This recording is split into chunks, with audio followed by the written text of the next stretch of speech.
Good evening and welcome to the Monday, June 26th, 2023 Maplewood City Council meeting.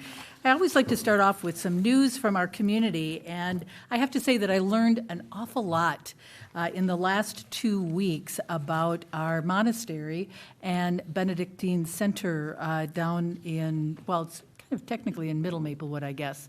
And I was alerted that they were having their 75th anniversary for being a monastic community in Maplewood.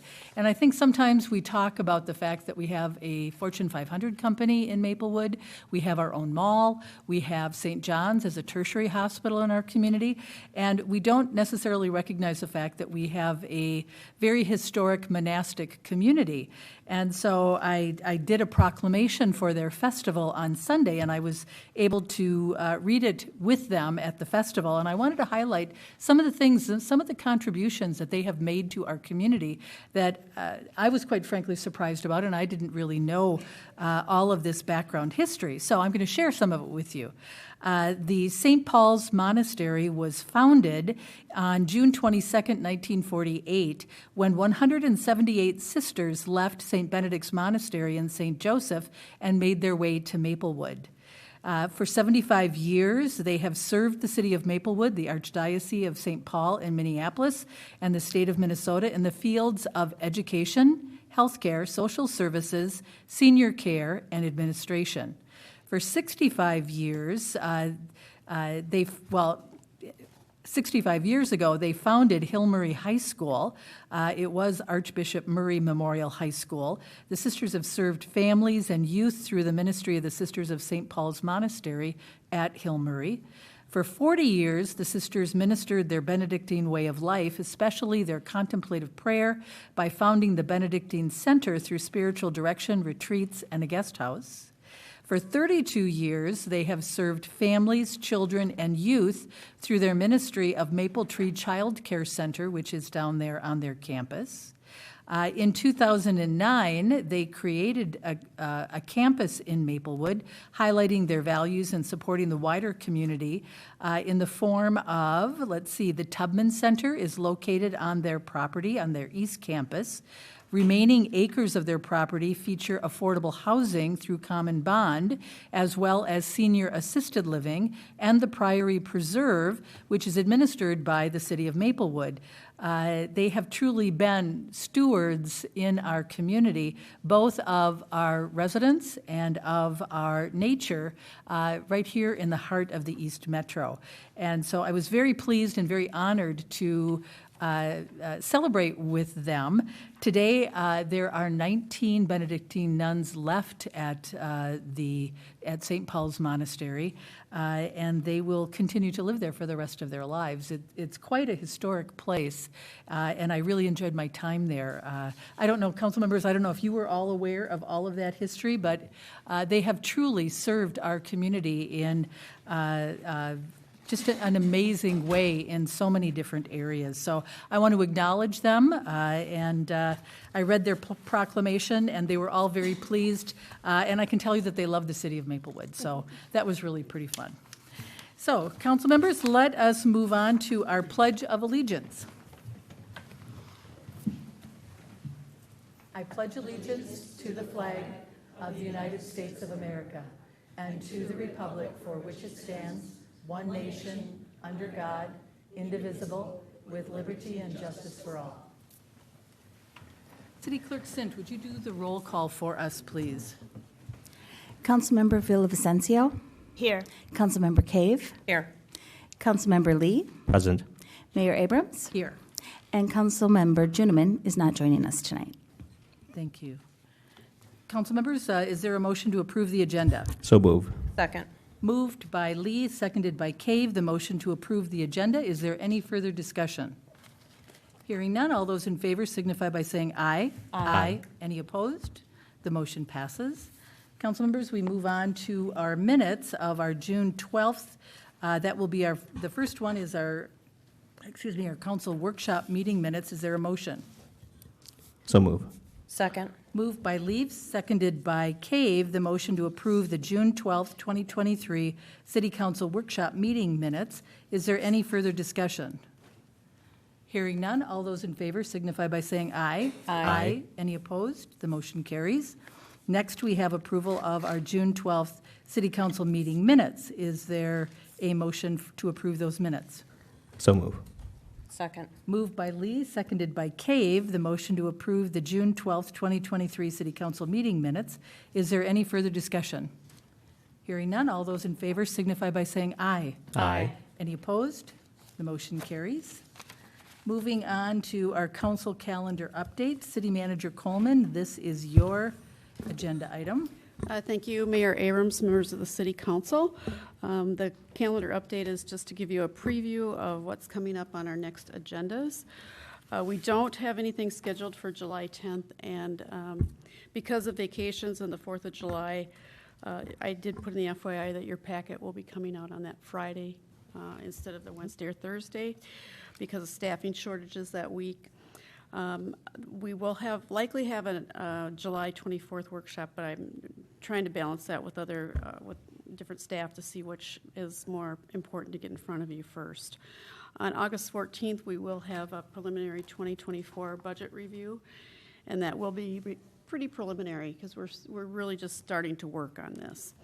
Also, we're going to have an update from the Met Council on the BRT, and they want to talk to the council about how they're going to plan for station locations on that route. So I think that will be a good meeting to have. You also have the community outreach calendar on the second page of your report. It was really unfortunate that we had to cancel Touch a Truck last week, or the Wednesday before, and we did that because of air quality concerns. We were talking to other agencies, and the Y had closed all their outdoor programming in their pools and lifeguarding events just because the air quality was so bad. It will be rescheduled for either September 6th or September 13th, and we will get that to you on the calendar just as soon as we get that solidified. And Mayor and Council, this is the time where you can bring ideas or issues forward for our consideration or your consideration for staff to work on your behalf. Thank you, City Manager Coleman. I met with City Manager Coleman today in talking about the agenda and upcoming agenda items. And one of the things that we talked about was, we're going into our budget discussions. And, well, we've been in our budget discussions, and they're really, if you've been on the council for some time, they go on and on for quite some time. And one of the things that City Manager Coleman and I discussed was opening up on August 28th. We're going to have a workshop concerning the budget. The preliminary information will be out there. And concluding, what we discussed was concluding the workshop at 6:30, and then from 6:30 to 7, asking for our community, our residents, our businesses, because the preliminary budget information will all be out there, and it will be out there prior to that. We'll have it on our website.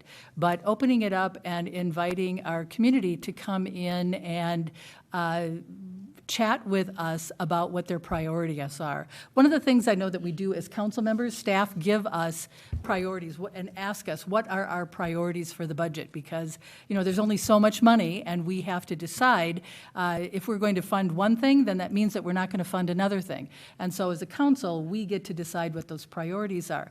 But I think it would be very helpful if we open it up and that we have a discussion. It would be at 6:30 on August 28th, because everyone will have the budget information. We'll have the budget information, our residents will have it, and they can come and help us decide what the priorities are.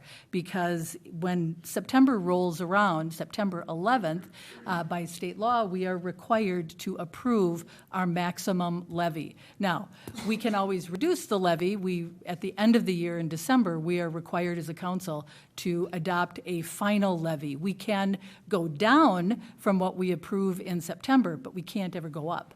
So September would be the designation for the approval of our maximum levy, and then December is the actual levy. So I think it would be helpful if we had input from our residents in terms of what their priorities are, so that we can be prepared with that additional information when we actually have to approve that preliminary levy in September. So we'll add that to the August 28th meeting, and then everyone can prepare for that, and Mr. Sharon can get that out onto the website, and we can get the word out. Councilmember Cave. Just a comment on that, great idea, and I think we could also have some venue for people to send an email in. Oh, sure. Sure. You know, when he sends that out, so if they can't make it to the meeting. Good idea. Yeah, we can arrange that. Okay. Okay, great. Councilmember Lee. Yep. Thank you, Mayor. Thanks for bringing that up. Can we also put in that message to the community that we will, if there's a language line or interpretation services or anything like that, is that a possibility at all if folks want to come in and do not speak English? Absolutely. Thank you. Okay, great. Anything else that we want to talk about at this, at our council calendar update? Okay, tonight we did not have any council presentations. We move on to the presentation of the Police Officer Medal of Special Commendation. Chief Beardeman.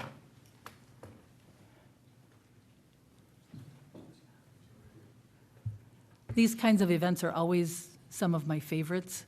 Mine too. Yeah, Madam Mayor and members of the council, thank you very much for giving us the time tonight to present 4 medals of special commendation.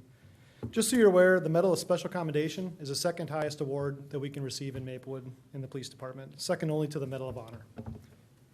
The Medal of Special Commendation is awarded for conspicuous skill, ability, and professionalism, resulting in one or more of the following: the prevention or solution of serious felony crimes against persons, the arrest of armed and dangerous suspects, and the intervention at personal risk, which prevents the likely death or injury of others. Officers receiving this award will receive a citation bar for their Class A uniforms, which is marked with a golden star. At this time, I'd like to welcome up Sergeant Joe DeMulling, Officer Connor Salchow, and Officer James Quirk.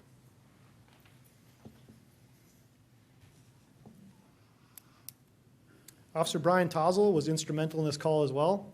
He actually submitted this letter, and we found that he had an instrumental part in it, so we included him in the award. He was unable to make it here tonight, so he will receive his award when he comes back from vacation. On April 23rd, these Maplewood officers were called to assist North St. Paul Police with a domestic incident in which a male suspect had already fired a handgun inside a house which was occupied by 6 to 7 people. Reports were that he was directing the shots at his wife. As multiple officers arrived on scene, they quickly began assisting the innocent individuals out of the house. Officers quickly learned that everyone was now out of the house, with the exception of the suspect, who was still armed, and a 7-year-old boy. Officers believed that the boy was upstairs, and the suspect's location was unknown in the house, but he was last seen in the basement. It was unknown if the child had been struck by gunfire and needed medical assistance, or if the suspect was holding the child hostage. Although SWAT was responding to the scene, due to these 2 unknown factors, officers felt they needed to respond decisively. Sergeant DeMulling, Sergeant Tozel, with the assistance from Officers Quirk and Salchow, quickly formulated a plan to rescue and retrieve the boy, despite the obvious risk to their own lives in an armed confrontation with a suspect who had already fired a weapon.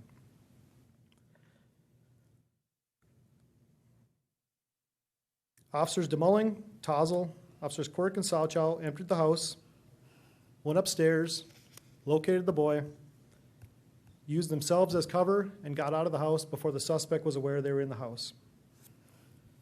SWAT arrived on scene and was able to peacefully negotiate the suspect's surrender. We have a saying in policing: you don't rise to the occasion, you sink to the level of your training, and that's why we train so hard. I believe in this situation, both are true. Had these officers not put themselves at personal risk to rescue a child, there's a strong likelihood that this incident could have ended in a hostage situation or even worse. In this incident, these officers were able to quickly draw upon their training, experience, and courage. It is because of these actions, on April 23rd, 2023, that the Maplewood Police Department proudly presents Sergeant Brian Tozel, Sergeant Joe DeMulling, Officer James Quirk, and Officer Connor Salchow with the Maplewood Police Department Medal of Special Commendation.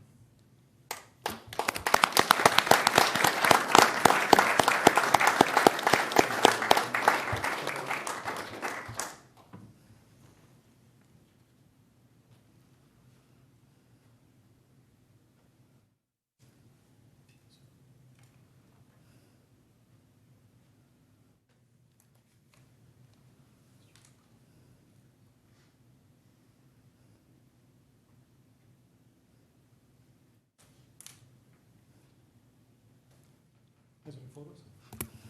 Do they want family photos? Do you want family You first? guys have family here? Yeah. I didn't know who Let's do showed the up. family photo first, and then we'll all come down. All right, family, come on up. All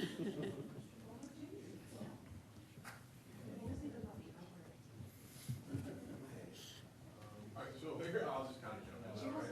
All right, let's set that up here. You want to kind of pair up with your officer? Maybe we should move from here so that we're not in the background. We do one at a time, okay? All right. Anybody else for a change? Good. All right, so, all right. I'll get it.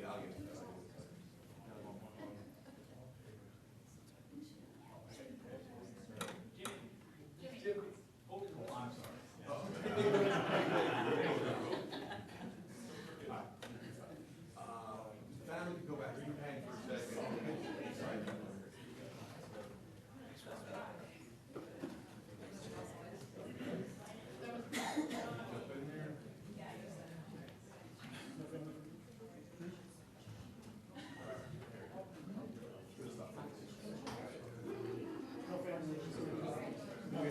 Hey, hang on 1 second.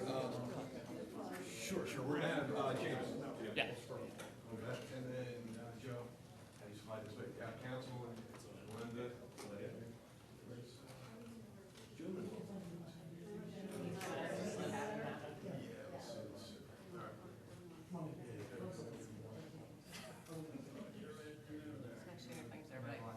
I'm probably gonna swap you two, Connor, just go back.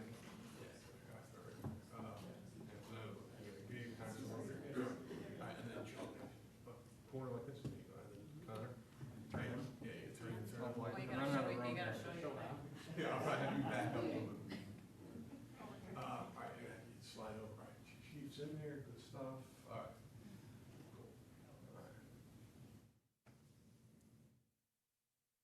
Yeah, thank you, good stuff, and then you wanna, I'll just grab you three guys out there. Nope.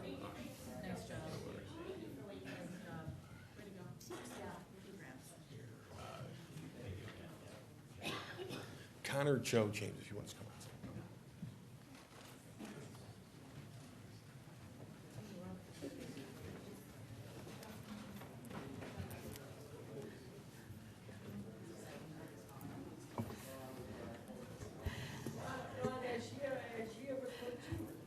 You know, it's pretty obvious from the look on the officers' faces that they were not thrilled to necessarily be up in front of everyone, but we certainly were very pleased that we could recognize them in such a formal manner.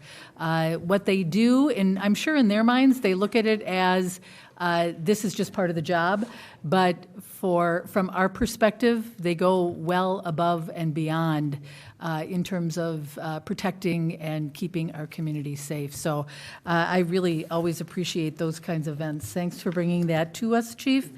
Much appreciated. Council members, we are moving on to the consent agenda. We have items G1 through 7. Would someone like to make a motion? I motion approval of consent agenda items G1 through 7. Second. Moved by Cave, seconded by Villavicencio, the motion to approve consent agenda items G1 through 7. Is there any further discussion? Hearing none, all those in favor signify by saying aye. Aye. Any opposed? The motion passes. Thank you. Moving on to public hearings, we have the EDA Tax Increment Financing District, number 1-17. Ms. Parr, this is your presentation tonight. I'm going to turn it over to you to set it up. Thank you, Madam Mayor, members of the council. We have received a tax increment financing application from Reuter Walton. The application requests that the city and the EDA establish a new housing district. The new housing TIF district involves the demolition of the former Maplewood Marine building at 1136 Frost Avenue and would combine with the vacant property at 1160 Frost Avenue in order to redevelop the site into a market-rate apartment building. As you recall, this is 150 units being contemplated. The building would be 5 stories above ground, wood frame construction, and have a floor of underground parking. They're required to meet our green standards, our building standards, and the entire building would be about 237,993 total square feet with about 39,044 square feet footprint. The purpose of tonight is to to hold the public hearing. That's the large purpose of this evening, as well as consider the resolution approving the modifications of the Development District Program for the Development District Number 1 and the Tax Increment Financing Plan for the Tax Increment Financing District 1-17. With that, I'm going to turn it over to Shane Rudling with Ellers, who is with us this evening. He's going to walk us through it. Thank you, Shane. Good evening and welcome. I think there's a PowerPoint, if someone will pull that up. There is, if we could get the overhead. Thank you.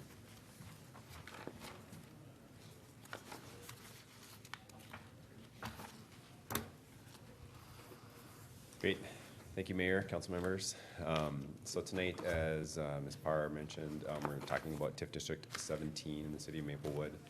We'll quickly go over the project, talk about the TIF plan document and what that does and how that's different from some of the other things that the EDA will execute and consider. We'll talk a bit about the performance analysis because it's part of the TIF plan. That's the but-for test that the city and its EDA hires Ellers to do to make sure that the public assistance is necessary for the project. So a quick overview of the project. The project qualifies as a redevelopment TIF district via the LHB. That's a consulting firm blight study that was done in 2022. They look at substandard buildings and so on to make sure that it's eligible for this type of TIF district. The project cost in 2023 dollars here is $45.4 million or $302,000 per unit, which just as an aside, is actually fairly decent these days, even though that would have been a shocking number a year or two ago.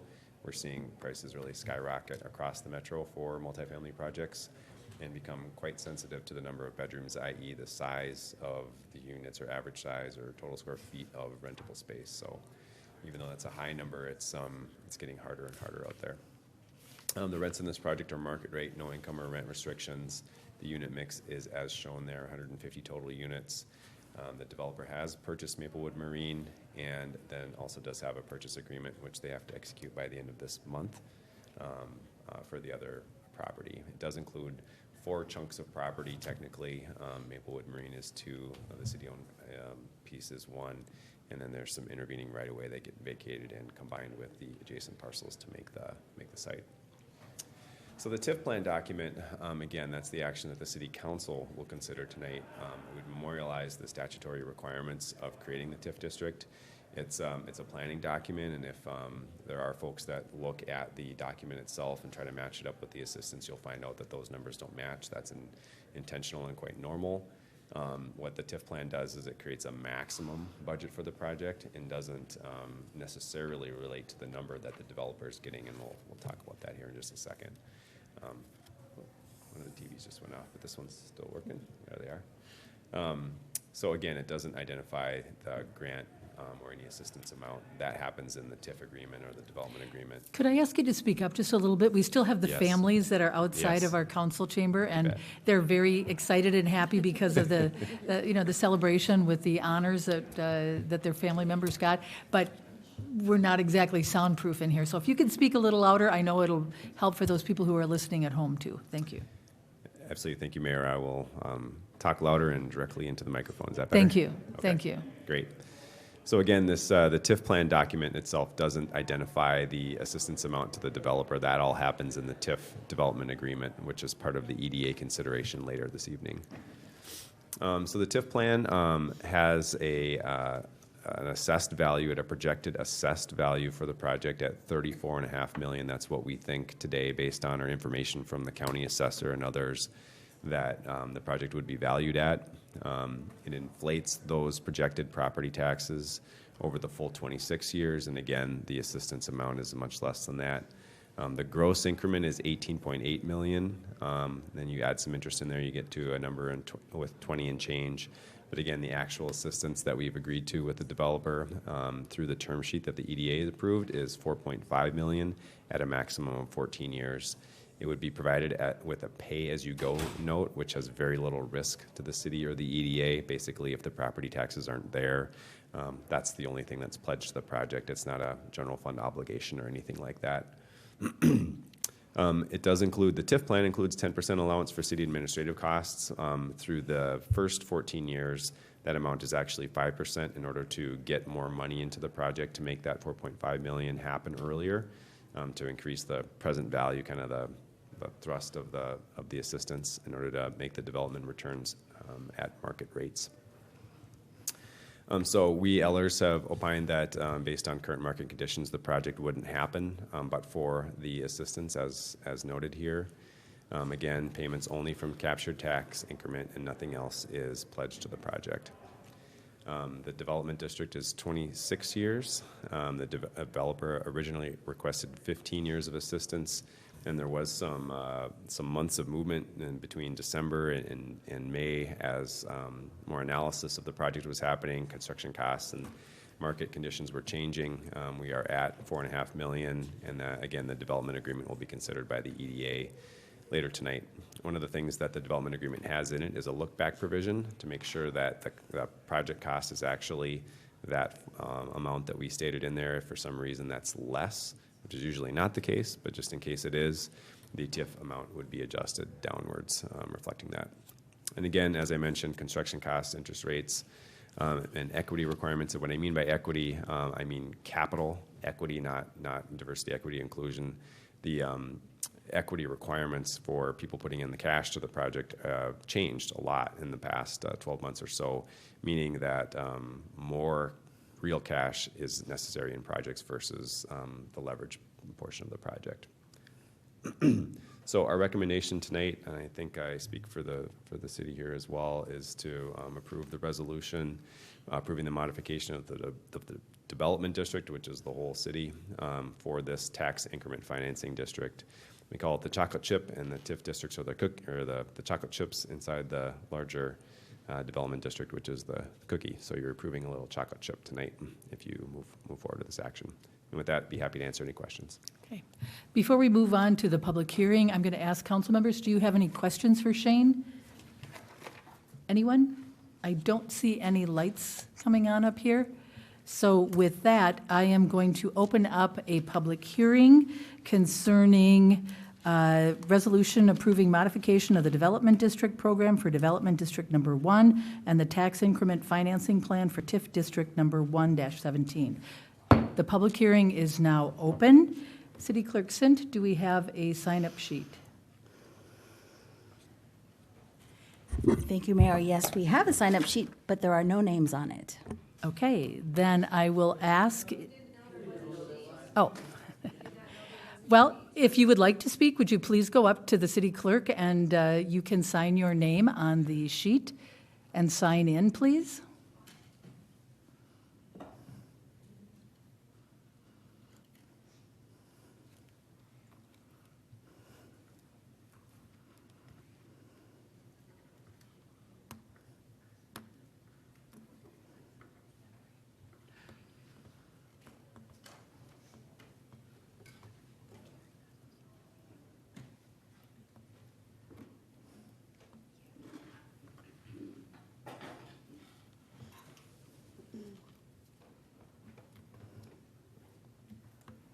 City Clerk Sint, can I have the sign-up sheet, please? Thank you. Okay, the first sign-up is Kevin Schmidt? I'm sorry, okay. Sometimes it's hard to read handwriting. Yeah, that's all right. I had to All write right. it down quickly. I didn't know about. Kevin, you have 3 minutes. All right. Madam Mayor, City Council members, City Manager Coleman. I see as part of this that you have a requirement for TIF that this is a as-but for this whole thing isn't going to happen. And I know you guys have over and over said that this project can't happen without all the things that you guys are doing. But number one, you guys never told anyone that that land was available. And because that was like not well publicized, that people could come to you and say, you know what, there's other things that could be done on this property. You guys have just basically been able to push this aside and say, you can get a consultant in here who's going to tell you exactly what you want to hear. And you guys want to hear that you have to do this, that this is the only way this can be done. And yet we've talked to developers who said they'd be happy to do other things than that would have been more in keeping with our neighborhood. And you guys have just constantly said, you know what, we don't care, we're doing this. So I get that you guys are just going to do what you want to do. You have decided this long ago that you're going to vote and make this thing happen. But I think it's really a disgrace the way you guys are running this thing. Because you're putting 5 stories right next to single-family homes. And, you know, you just talked about how you're going to be doing revisions to your code, and things like having density build up from single-family neighborhoods. But for this particular situation, you just don't care. And that's really sad. You guys should really be ashamed of what you've done in this situation. So that's all I have to say. Next, we have Kim Schmidt. Kim Schmidt, 1800 Phelan Place. Yeah, again, I would like to reiterate the but-for test. We talked to a developer who said that he wanted to build twin homes there before it was rezoned to high-density housing. And yet again, the council says, oh, no, no, no. And he called Mr. Martin, and Mr. Martin said, we already have something. We're not interested. So I guess the but-for test is but for the city council wanting to do this, yeah. And the mixed use, you just had your city planner come up here and say, mixed use, 35 feet, 3 stories is the recommendation, and a CUP for higher. And why? Because they recommend going to 2 and 3 stories before you get to those higher stories, but not in our neighborhood. That's okay. And I also would like to commend you on listing this as a 1-17 so that people don't know it's the Reuter-Walton project, because that's what everybody has known it as. I didn't even know that this was it. I got an email from another citizen that said, this is tonight. I'm like, really? Oh. And then I'm like, is this the 1-17? Is that our neighborhood? I guess it is. Well, there's that. There's also the, $4.5 million in actual assistance. But we will close our DMV because it's losing a couple $100,000 a year. All right, great.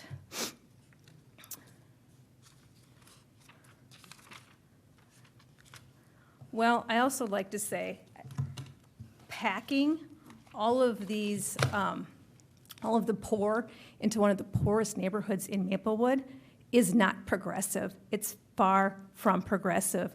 And also handouts to business. Let's keep giving money to developers. That also is just a great use of our money. Businesses, if they cannot make money on their own, then they should do it that way. They shouldn't be here. They shouldn't be building. That area is not blighted. It's not blighted. And they've only taken so many samples. There's 200 chemicals in that land.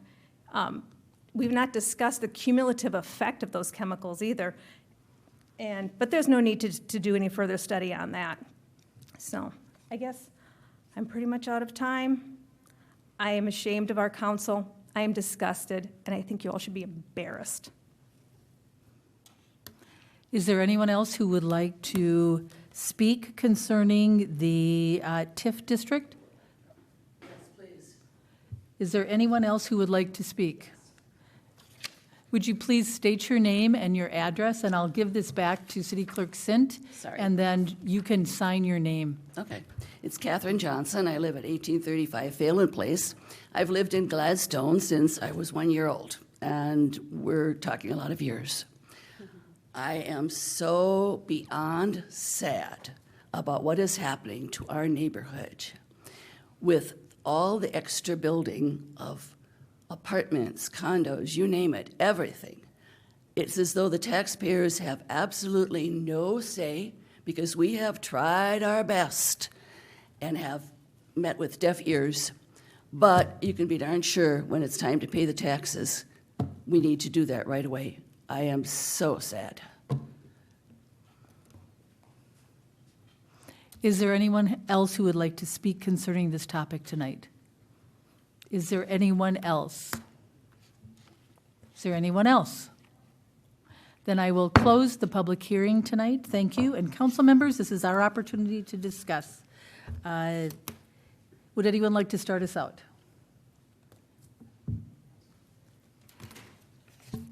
Councilmember Cave, I saw your button. Sure. I just have a question for maybe Danette. We mentioned earlier that the JB Vang and maybe Beacon Interfaith might be looking with the new legislation about some, different type of funding.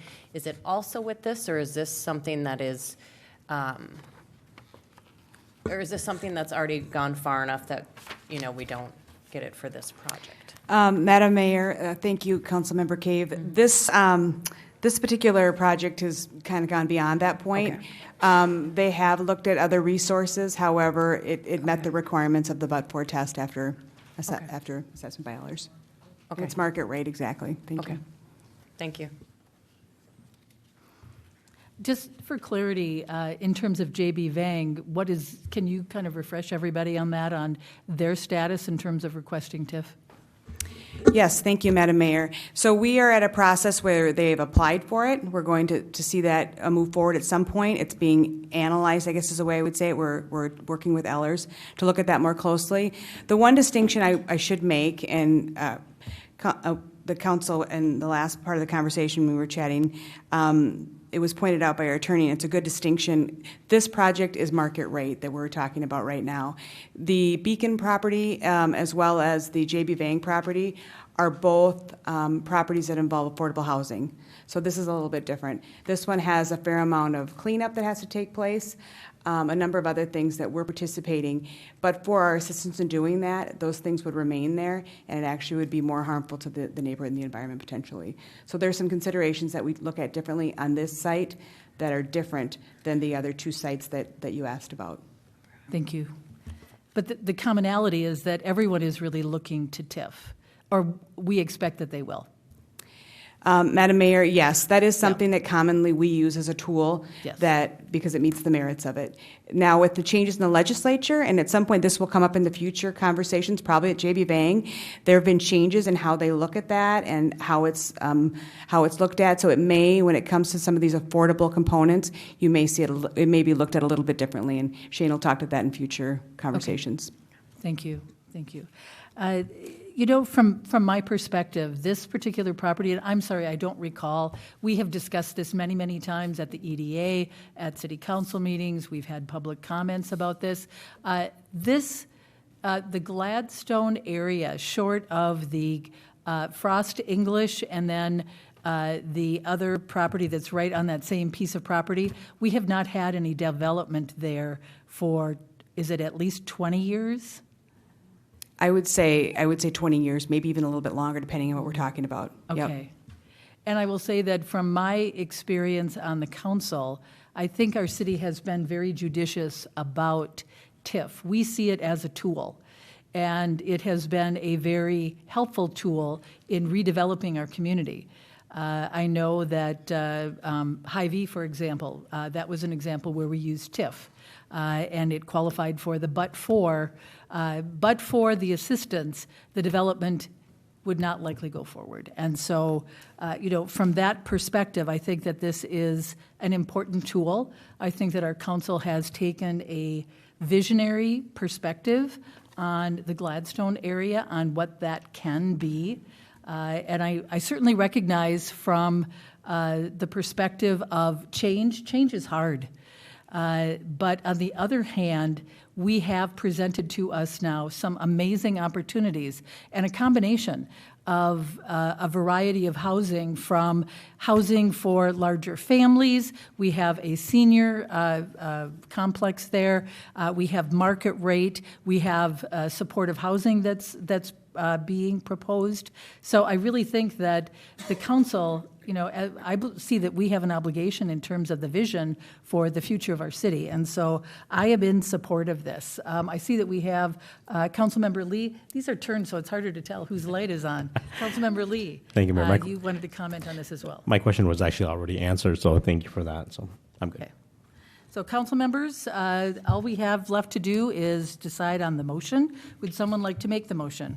I'll make a motion to approve the resolution approving modifications of the Development District Program for Development District Number 1 and the Tax Increment Financing Plan for Tax Increment Financing District Number 1 through 17. Is there a second? Second. Okay, I can't tell who I heard. It was like stereo. Okay, I'm going to give it to Councilmember Cave because I have a hearing aid on this side and I probably heard you better. I don't know. We're going to rock, paper, scissors next time, Mayor. Okay, we can do that. Or maybe speak up just a little bit faster. Okay, so moved by Villavicencio, seconded by Cave. The motion to approve the resolution approving modifications of the Development District Program for Development District Number 1 and the Tax Increment Financing Plan for Tax Increment Financing District Number 1-17. Is there any further discussion? Then hearing none, all those in favor signify by saying aye. Aye. Any opposed? The motion passes.